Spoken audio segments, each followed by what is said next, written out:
Bienvenue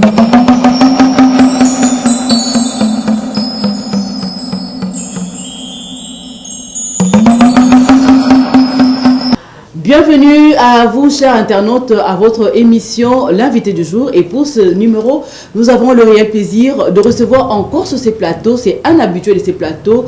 Il s'agit de monsieur Francis Moulaja Kabamba. Il est donc président national du parti Mouvement de Patriotes pour la démocratie. Mouvement de Patriotes pour la démocratie, MPD en sigle. C'est avec lui que nous allons devoir décrypter l'actualité du jour. Bienvenue, monsieur Francis Moulaja. Merci beaucoup, madame. Merci. Tout le plaisir est pour nous de vous recevoir sur ces plateaux, puisque vous êtes un habitué. Comment se porte le parti MPD où vous êtes président? Notre parti se porte au rythme de tous les Congolais qui souffrent comme tout le monde. Nous tenons le coup et nous en profitons de cette occasion pour vous présenter le vœu. Je vous en prie. À vous et à toute l'équipe de notre chaîne chérie. Nous en profitons aussi pour présenter nos vœux au peuple congolais, à tous les membres de la résistance qui se regroupent au niveau de la MOUCA, tout comme au niveau du MPD de la 2VU. Et nous pensons que cette année, notre souhait, c'est de voir quand même les choses avancer, c'est de voir de sorte que le peuple de l'Est puisse quand même retrouver même un semblant de paix. Vous comprenez? C'est ça nos vœux pour cette année. Merci, madame. Je vous en prie, merci beaucoup. Et puisque vous avez parlé de la MOUCA aussi, vous êtes toujours dans la MOUCA ou vous avez déjà traversé vers l'Union sacrée? Non, l'Union sucrée n'est pas notre affaire. C'est l'Union sacrée. Les gens les abeilles qui transitent partout où il y a les miels et les sucres, ils peuvent toujours transiter. Mais nous sommes avec notre peuple dans la misère, en train de résister jusqu'à ce que le peuple va retrouver sa souveraineté et va décider de qui doit donner le pouvoir. Donc on est dans la MOUCA et on est là. Voilà, l'actualité aujourd'hui, on parle de 12 millions de dollars alloués comme frais pour la tenue de la session extraordinaire à l'Assemblée nationale. Ça fait débat. On dit que le montant est exorbitant. Qu'en pensez-vous? Madame, nous, ça ne nous surprend pas. Ça ne nous surprend pas, c'est au peuple d'être témoin de ce qu'on les a chantés ici, des gens qui viennent pour les servir. Et on est en train de présenter notre peuple, qu'on est en train de faire une union sacrée pour servir le peuple sans aucun projet ni vision à présenter ce peuple. Alors nous, ça ne nous surprend pas quand vous avez vu les 400 millions de dollars, 400 millions, je dis bien 400 millions de dollars bouffés comme ça pour faire les soi-disant sauts de moutons, faire des maisons préparées qui n'ont jamais été fait jusqu'à aujourd'hui. 12 millions, ce n'est que normal parce qu'il faut donner aux gens qui viennent goûter, qui ne veulent pas rester dans la pauvreté comme nous. Il faut prévoir de quoi leur donner pour qu'ils se consolident dans l'union sacrée. C'est pourquoi il faut débourser beaucoup d'argent. Et à la session passée, ils ont déboursé presque la même somme pour corrompre tous ceux qui ont démis le bureau de cette assemblée nommée par Joseph Kabila. Maintenant, nous sommes passés de l'assemblée nommée, on est en train de faire une transition de l'assemblée nommée par Joseph Kabila à une assemblée achetée, corrompue par Félix Tshisekedi. Donc, il doit débourser l'argent. Nous, ça ne nous surprend pas, mais c'est le peuple que nous prenons à témoin. Et c'est vraiment décevant lorsque l'armée, les policiers, tout le monde, même les tennis de nos policiers sont devenus délabrés et que les peuples et l'électricité, on n'en sait même pas quoi faire.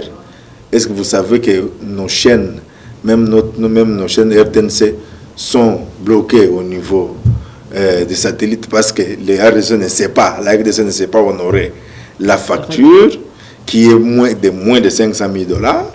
Comprenez? Nos équipes nationales de basket, de football, les équipes de Premier Ligue nationale ne savent pas voyager parce que le gouvernement congolais ne sait pas verser un rond de transport. Écoutez, madame, si les écoles, les enfants ont repris l'année sans même pas qu'on mette même un show dans des salles de classe, madame, ça ne nous surprend pas. Nous disons seulement à notre peuple de voir la réalité. En fait, parce que quand nous leur disons que c'est un groupe de jouisseurs qui est venu se réjouir, et ils disaient non, ils nous appellent les haineux. Mais et la preuve est là. Voilà, on dit que ces montants ont déjà été votés à l'époque du bureau de Mabunda. Ça ne dépend pas du bureau d'âge qui dirige aujourd'hui l'Assemblée nationale. Madame, vous savez, tout ça c'est révoltant. Qu'il soit Mabunda, que ce soit les bureaux d'âge, qu'il soit les bureaux de l'Union sucrée. C'est exorbitant pour un peuple qui manque de tout sauf de rien. Pour un peuple qui n'a même pas de l'eau potable ni d'électricité. Hein? Vous aurez souhaité qu'on les ramène à combien? Nous souhaitons rien. Nous aurons souhaité à ce qu'au lieu de gaspiller les peu de ressources du peuple congolais, qu'on aille poser la question au peuple pour avoir une majorité. C'est au peuple de vous donner la majorité si vous trouvez que la majorité cache FCC n'est plus à l'ordre du jour. Il faut retourner au peuple. Là, c'est par référendum ou par élection, madame. C'est par élection, madame. C'est ce qui se fait dans tout le pays qui veulent se faire respecter et tout le pays qui veulent aller de l'avant et qui veulent garantir même aux investisseurs la stabilité politique. Il passe par le peuple qui est le détenteur du pouvoir. Vous comprenez? Mais on ne peut pas se retrouver d'abord avec une assemblée nommée par M. Joseph Kabila, avec un président nommé par M. Joseph Kabila, et maintenant là, nous quittons d'une assemblée nommée, on va maintenant, on bascule maintenant vers une assemblée corrompue et achetée par M. Félix Tshisekedi. Et là aussi, l'état de droit, c'est quoi? Hein? Et les procureurs, tous ces procureurs de magistrats, donc ils ne voient pas ces deux gars qui humilient notre pays, qui rabaissent le pays, qui ramènent le pays vers le bas. Madame, je vous dis que c'est une déception. Voilà, pour Francis Moulaja, il faudrait, pour avoir la marge, pour chercher la majorité, il faudrait retourner à la population, à la population qui est souveraine, pour au cours des élections anticipées ou un référendum. Comme ce n'est pas le cas, aujourd'hui, un autre sujet qui fait l'actualité, c'est la libération de Edi Kapen. Edi Kapen qui fut un accusé dans le dossier de l'assassinat de Laurent Désiré Kabila, qui, après 20 ans, a été gracié par le chef de l'État, Félix-Antoine Tshisekedi. En tant qu'humain, votre lecture par rapport à cette libération, à cette grâce présidentielle accordée à ces pères de famille qui ont laissé leurs enfants, leur famille, 20 ans, est-ce que la justice a été rendue ou on se retrouve en face d'un crime, d'un chef d'État sans criminel? Non, ça veut dire que c'est seulement décevant de faire le théâtre à tous les niveaux, parce que de chercher le populisme, le peuple n'a pas besoin du populisme. On fait le populisme quand on va aux élections, on peut tolérer. On parle de l'état de droit. Mais quand on gère un pays, on prend pas de décisions à la légère. Vous voyez, madame, le dossier, l'assassinat du feu président Laurent Désiré Kabila n'est pas un dossier de grâce qui demande une grâce, non. C'est un dossier qui demande un procès en révision de l'ancien procès. Parce que vous avez d'un côté M. Edi Kapen qui clame son innocence avec son groupe. Il y a une famille, et une famille politique, une famille biologique de l'ancien président qui a perdu qui ont perdu leurs parents. Vous comprenez? Alors, si on veut un état de droit, on réorganise un procès en révision, et maintenant là que on nous dit qu'il y a l'état de droit, c'est l'occasion pour que M. Edi Kapen et son groupe présentent ce moyen de défense et que la famille Kabila, et politique comme biologique, amène les preuves qui ont fait inculper M. Edi Kapen à son temps. Et alors à ce moment-là, une justice stable, distributive, juste, statue. Dès lors que cette justice aura statué, et que si c'est M. Edi Kapen et son groupe qui sont innocentés par un procès équitable et équilibré, il va falloir maintenant l'indemniser, les dédommager.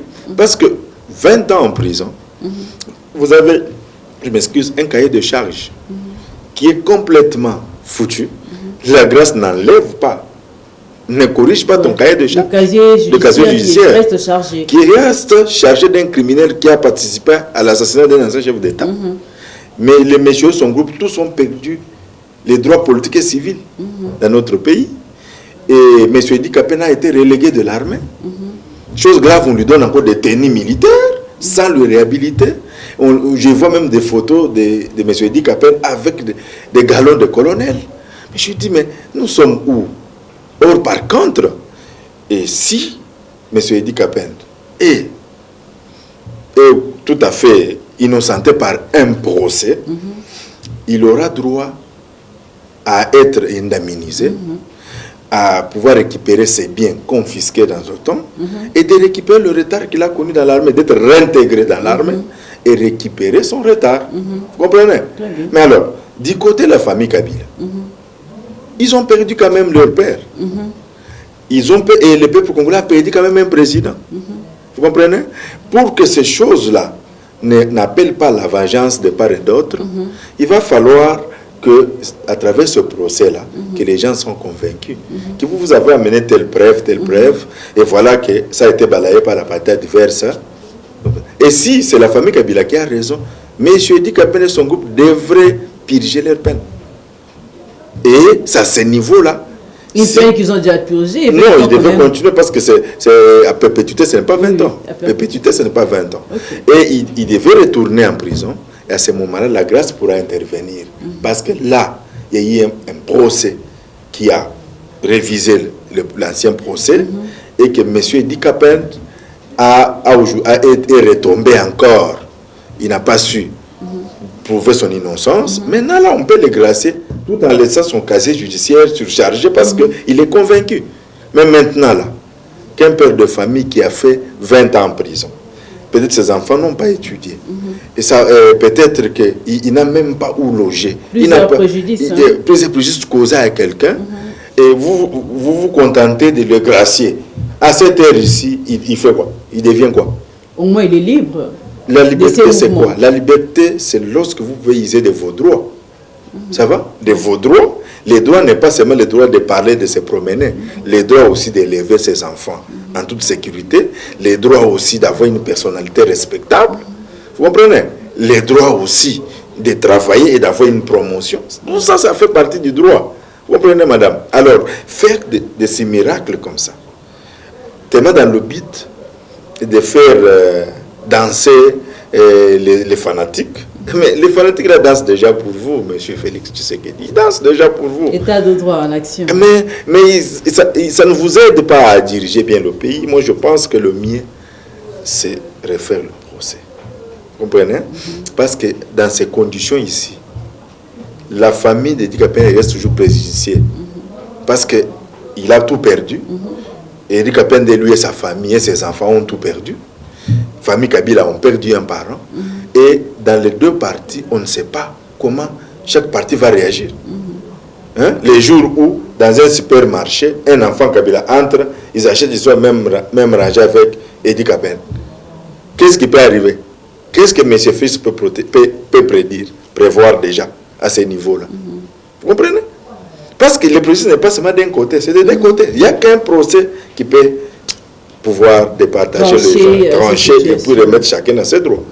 Il y a déjà plusieurs ONG de droits de l'homme qui demandent à ce que le chef de l'État autorise l'ouverture d'un autre procès pour savoir qui est coupable dans cette affaire de l'assassinat de Laurent Désiré Kabila. Au moins, il est en liberté. Peut-être en étant libre, il pourra comparaître en homme libre. Nous souhaitons. C'est toujours possible. Hein, nous souhaitons, mais nous pensons que nous n'avons pas une société civile chez nous. Nous avons qu'un groupe de messieurs qui naviguent là où il y a du sucre. Hein. Comme il y a l'union sacrée, tout le monde est derrière le sucre. Je ne peux pas comprendre qu'il faut... Mais quelques-uns déjà proposent la réouverture d'un autre procès. Non, ils ont entendu que lorsque les chaînes étrangères ont commencé à relayer ce que nous avons dit ici, parce que ce n'est pas la première intervention que je fais ici, madame. Il y a de cela une semaine déjà, nous avons déjà présenté ce point de vue à la nation à travers d'autres chaînes aussi. Mais concernant cette affaire de libération, la grâce accordée. Voilà. C'est lorsqu'ils attendent maintenant que cette affaire est relayée maintenant par les ONG et la communauté internationale qu'ils viennent maintenant pour toujours dans le but de soutenir M. Tshilombo dans ses bêtises. C'est maintenant qu'ils viennent, non, président, il faut reconnaître, dans le but de corriger. Mais jusqu'à ils n'ont pas condamné. Ils n'ont pas condamné une telle légèreté, un tel populisme uniquement c'est pour se faire voir qu'on est béton. En réalité, on est en train de foutre le pays dans la merde, malheureusement. Voilà, toujours dans l'ordre de libération ou de grâce accordée aux prisonniers, il y a aussi une grâce accordée à certains DG accusés dans l'affaire 100 jours, qui sont un arrêté signé par un vice-ministre qui donne la liberté à des gens qui étaient condamnés. Votre lecture par rapport Madame, à ça? C'est encore une fois, on dirait que nous sommes méchants, nous avons la haine. Mais comment expliquez-vous? Si vous voulez que les gens vous respectent votre pays, si vous voulez que... Parce que si nous voulons l'état de droit, si nous voulons la démocratie, c'est pour faire développer, pour faire avancer le pays. Mais si nous tournons dans cette jungle où nous amène maintenant, pas M. Tshilombo et M. Kabila, comment nous sommes considérés aujourd'hui par nos voisins, par nos partenaires? Comment voulez-vous que toute une nation ait été pénalisée? Plus de 400 millions de dollars ont été volatilisés comme ça dans le trésor public au moment où le pays a beaucoup de problèmes. Et les gens que vous avez présentés comme... Sur base de quoi ils devaient être graciés?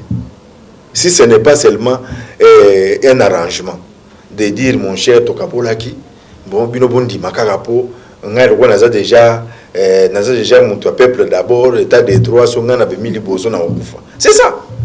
Mais c'est clair que c'était une organisation mafieuse où les gens se sont partagés l'argent de la République à tous les niveaux de la République. Et ils ont choisi des innocents. Ils ont choisi des petits frétins. Bon, pas des boucs émissaires, mais les frétins qui devaient endosser la responsabilité et pourtant qui ont moins bouffé là-dedans. Parce que ceux qui ont réellement bouffé sont libres. C'est ce qu'on n'a même pas cité dans ce procès-là. Et aujourd'hui, comme ce sont des gens qui ont supporté le poids de tout le péché d'Israël, mais il faudrait quand même que Dieu ait pitié d'Israël. Hein? Pour dire, bon, maintenant, vous avez déjà subi cet opprobre, maintenant, je reviens à vous, calmez-vous. On voulait quand même calmer les peuples. Mais vous trompez qui? Donc, à vous entendre, l'état de droit n'est que slogan. Il y a c'est vide. Madame, il n'y a rien. Vous avez vu un monsieur qu'on a filmé à la télévision en train de discuter tout bonnement la rançon avec une banque de la place ici. Hein? Non, chargé de la lutte contre la corruption, et maintenant les bras droits, tout ça. Les messieurs en train de compter tout bonnement là-bas 30 000 dollars de corruption. Mais les messieurs de chez lui à la maison. Vous avez vu vous-même, nous avons parlé de ça. Toute une milice montée à Kingabwa, les gens arrêtés. Aujourd'hui, ils sont là dans la cité de circuler. L'affaire a été classée sans suite. Sans suite. On n'a même pas vu les ONG des droits de l'homme. Hein, quand nous attendons ici, vous allez attendre demain. Et tous ceux qui ont le nom de Tshilubala et qui n'ont pas trouvé de place en politique, qui sont devenus la société civile. Maintenant, ils ont eu les pouvoirs et du Kassai. On ne peut plus critiquer ni conseiller utilement. Si vous les attendez, c'est le chef de l'État a raison. Il faut que le chef de l'État frappe fort. Mais maintenant, vous ne demandez pas qu'on frappe fort pour les gens qui tombent dans la corruption, les gens qui montent des milices, les gens qui agressent les autres. Vous avez vu, les corrupteurs et les corrompus. Tout le monde sont là. Essentiel que tu sois du bon côté. Non, mais madame, il n'y a pas d'état de droit ici. Il n'y en a pas. Ce n'est qu'un slogan. C'est un slogan. Parce que dans la conception des amis, ils estiment que d'abord la vision, c'est le peuple d'abord. On ne sait pas ce que ça veut dire. Le peuple d'abord là, dans le domaine de l'emploi, qu'est-ce que ça veut dire peuple d'abord? Dans le domaine de l'agriculture, qu'est-ce que ça veut dire? Domaine de l'énergie et l'électricité, qu'est-ce que ça veut dire? Domaine des infrastructures, qu'est-ce que... Non, c'est le slogan peuple d'abord. Vous allez voir les gens sérieux, avec des costumes, des gens, des messieurs très costauds plus que moi ici, avec beaucoup de titres académiques. Nous allons dans l'union sacrée parce que c'est la vision de l'État des peuples d'abord. Sincèrement. Servir la nation. Nous servons à travers le peuple d'abord. Donc, vous vous rendez compte que nous sommes au XXIe siècle, que nous nous permettons d'appeler un slogan une vision. Mais est-ce que la MOUCA ou les MPD se préparent déjà? Parce que 2023, c'est dans quelques mois ou quelques années. Mais est-ce que vous vous préparez? Parce que quand vous faites ces bilans, ça paraît largement négatif selon vous. Mais est-ce que vous vous préparez déjà pour que cette population aujourd'hui, qui selon vous est en train de continuer de souffrir, est-ce que vous vous préparez pour prendre la relève en 2023 ou vous restez dans la critique parce qu'on vous a déjà qualifié la MOUCA ce sont des haineux? Est-ce qu'aujourd'hui la MOUCA est en train de faire déjà un travail en amont pour savoir comment attaquer 2023? Nous sommes en train de travailler sérieusement, madame. D'ailleurs, pour votre information, le président élu va mettre en place son cabinet d'ici là, qui va coordonner la résistance à notre pays, afin d'accompagner notre peuple à se libérer. Vous comprenez, madame? On ne peut pas être pressé de préparer les élections qui seront que le résultat de ce qui s'est passé la fois passée. Ici, nous sommes clairs là-dessus. Il n'y aura pas des élections crédibles si on ne fait pas les réformes des institutions. Comprenez? Parce qu'on doit revoir la CENI, on doit revoir la Cour constitutionnelle, on doit revoir la justice de notre pays, on doit revoir certaines dispositions de la Constitution pour que les élections soient réellement l'expression de la volonté de notre peuple. Donc nous ne sommes pas les vatanguers, nous ne sommes pas les gens qui sont là que pour chercher le pouvoir, non. Nous avons vécu, nous sommes là dehors des années. Martin Fayol, c'est depuis 90, qui n'est pas ministre dans ce pays, qui n'est pas député national, il député, il est élu. Et il ne gère pas le pays. Un député ne gère pas le pays. Et puis il est le seul qui est même démissionné de ce Parlement, qui est même restitué tout ce qu'on l'avait payé comme monument en tant que député.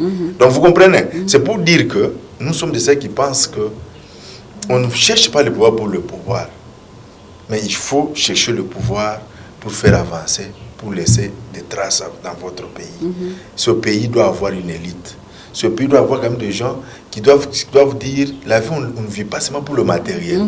Parce que nous en avons qui en ont des immeubles jusqu'ici à Kinshasa. Mais vous regardez, ils sont en train de courir derrière $200 des réunions qu'on leur a convoquées ici, à la cité de l'OIA. Et pourtant, un monsieur qui brasse des millions, il va courir derrière $200. Et après, il commence à regretter, j'ai perdu mon temps. Tu ne savais pas que quand tu fais des choses, tu es dans des pertes de tête, tu es dans des milliers, même ta famille. Hein? Donc, c'est pour dire que le peuple a besoin de gens qui sont dans la résistance, qui peuvent s'accommoder avec la misère et sortir ce peuple. De quoi? De la dépendance, de la colonisation. Donc, dès lors qu'un peuple n'est pas capable de se choisir ses dirigeants, ce peuple est colonisé. C'est ça notre combat, madame. Et pour y arriver, il y a des préalables. Les préalables, c'est ce que je viens de vous dire ici. Très bien. Voilà. Nous tendons déjà vers la fin de notre entretien, mais parlons un peu de tuerie à Béni qui continue jusque-là, malheureusement. La population est en train de se faire tuer, décapiter, c'est très grave. Et aujourd'hui, avec l'avènement de l'école de guerre en RDC, on peut se dire qu'il y a une lueur d'espoir pour ces peuples voisins qui nous attaquent de partout. Madame, vous allez nous faire dire des choses qu'on va qualifier de haineux. Parce qu'ici, c'est la haine qu'on taxe. Vous savez, c'est bien beau. La haine, au moins, vous défendez vos idées. Mais c'est bien beau de créer une école de guerre. Mais cette école de guerre, en la créant, on l'a placée dans quelle période dans son plan d'action? Parce que quand on gère, on a quand même 3 phases de plan qu'on doit utiliser à la fois. Il y a des urgences, il y a des choses qui peuvent se résoudre à un temps moyen, il y a des choses qui doivent se résoudre à long terme. Bon, maintenant là, on est en train de tuer le peuple. Maintenant là, des villages entiers sont occupés par des forces étrangères.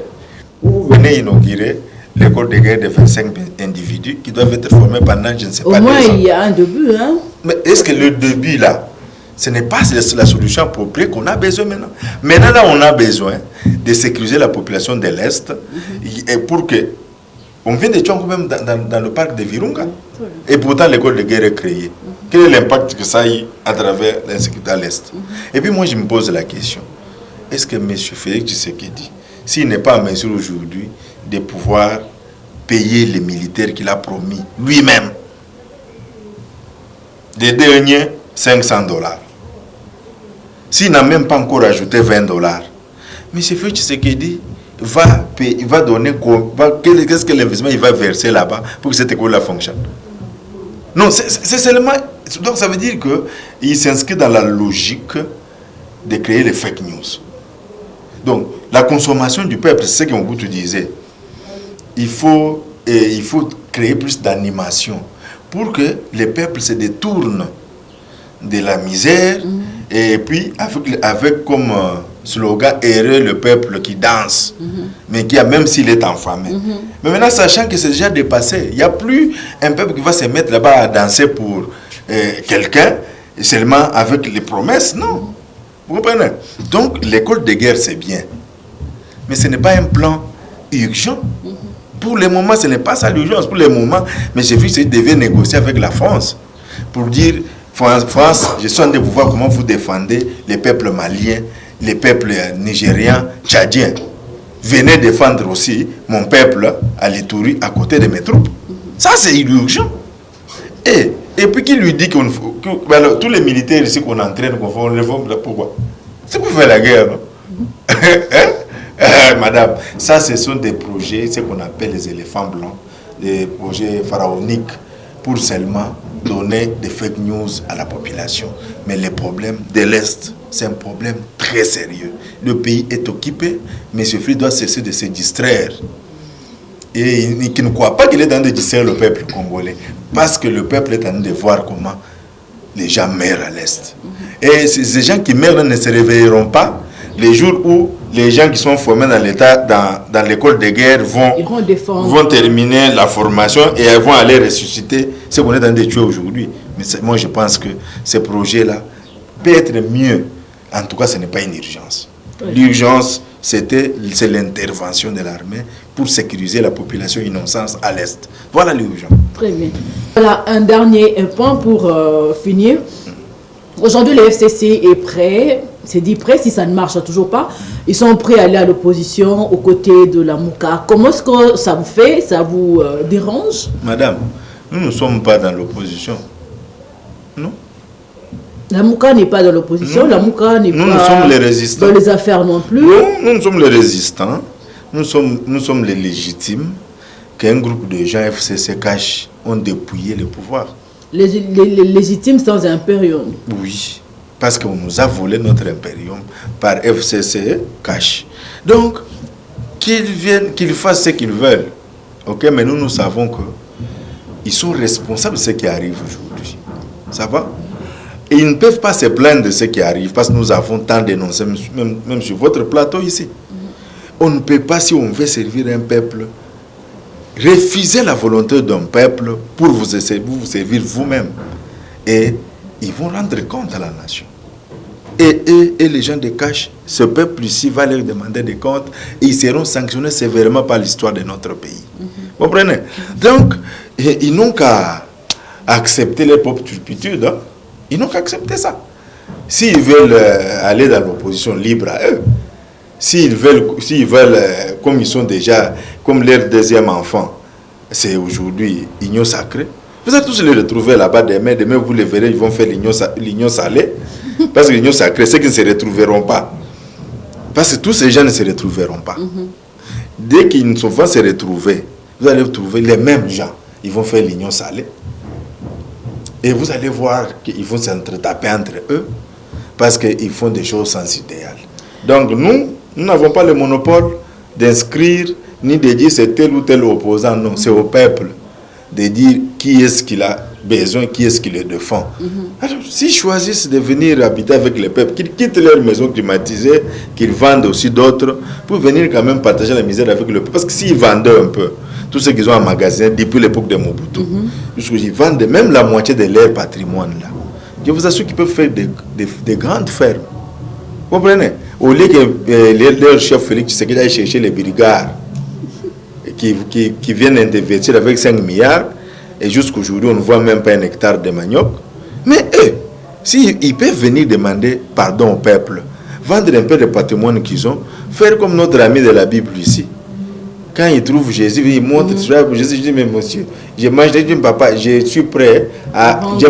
J'ai tellement escroqué les gens. J'ai fait sauver ton peuple, je vais me départir de la moitié de mes biens, je vais rembourser. Ils doivent commencer par ça, madame. Hein? Qu'ils commencent quand même par ça. Nous allons voir leur volonté de servir le peuple. Très bien, nous sommes arrivés à la fin. Mais avant de nous séparer, quelles sont les relations entre Martin Fayulu et Jean-Pierre Bemba, Moïse Katumbi aujourd'hui? Écoutez, les relations sont telles que nous sommes tous de Parce Congolais. que les deux, Jean-Pierre Bemba et Moïse Katumbi aujourd'hui, sont dans l'union sacrée. Oui, donc nous restons de frères. Hein? Nous, contrairement, c'est la preuve pour laquelle vous nous avez vu aller souffrir avec la secrétaire générale du MLC. Il y a un coup. C'est pour dire que nous ne sommes pas déjà haineux.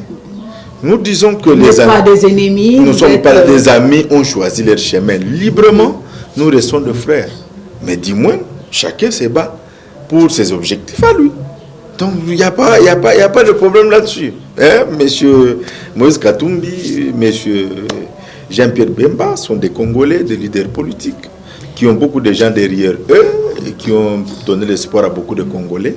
Mais quant à nous, nous estimons qu'il est clair qu'ils sont allés dans l'air quand nous sommes restés avec le peuple. C'est clair. Mais il faudra encore parler de la Mouka, parce que la Mouka était composée de ces grands hommes politiques. Aujourd'hui, comme la Mouka est vidée presque comme de ses membres, faudrait-il parler encore de la Mouka ou soit rester dans la DFU carrément? Bon, il faut que les gens sachent que la Mouka, c'est un état d'esprit. Ce qui veut dire tout la Mouka pour tout résister. Ok? On peut ne pas mettre l'étiquette la Mouka, mais quand on te dit de résister contre tes oppresseurs, tu dois te réveiller, non? Tu vas résister contre tes oppresseurs tout en étant endormi, en étant en train de danser pour eux. Alors, nous avons choisi de résister contre des oppresseurs de notre peuple et que c'est lui qui estime que les peuples, je les défendrai après. Il faut d'abord que je défende d'abord mon ventre et mes biens. Et libre à lui, madame. Libre à lui. Hein? Maman, est-ce que vous savez que tout ce que nous avons vu comme les grands leaders politiques, même le Mao Tse-tung en Chine, vous savez qu'à un moment, il est resté seul. Et comme quand vous menez un combat noble, vous finissez toujours, le peuple finit toujours par vous les compenser. Mao est resté dans l'histoire. Où sont tous ceux qui avaient composé les partis communistes chinois avec Mao? Dans les oubliés de l'histoire. Bon, vous avez l'exemple, même si ce n'est pas la même chose à peu près. Prenez même l'UDPS. Ça a été créé par 33 fondateurs. Aujourd'hui, le peuple connaît combien de fondateurs de ce parti-là, Union Sacrée, l'UDPS là. Combien de gens connaissent les fondateurs? Ils ont fondé ce parti à 33. Vous comprenez? Mais combien connaissent les leaders de tous les autres? Ça veut dire que c'est ça. Nous sommes dans un combat des chauves. Si tu te crées toi-même ton calvitie, les cheveux vont finir par pousser. Mais si c'est un apostolat que toi-même, tu t'es donné à mes consciences, tu continueras. Les Gandhi l'ont fait. Ok? Les Mandela l'ont fait.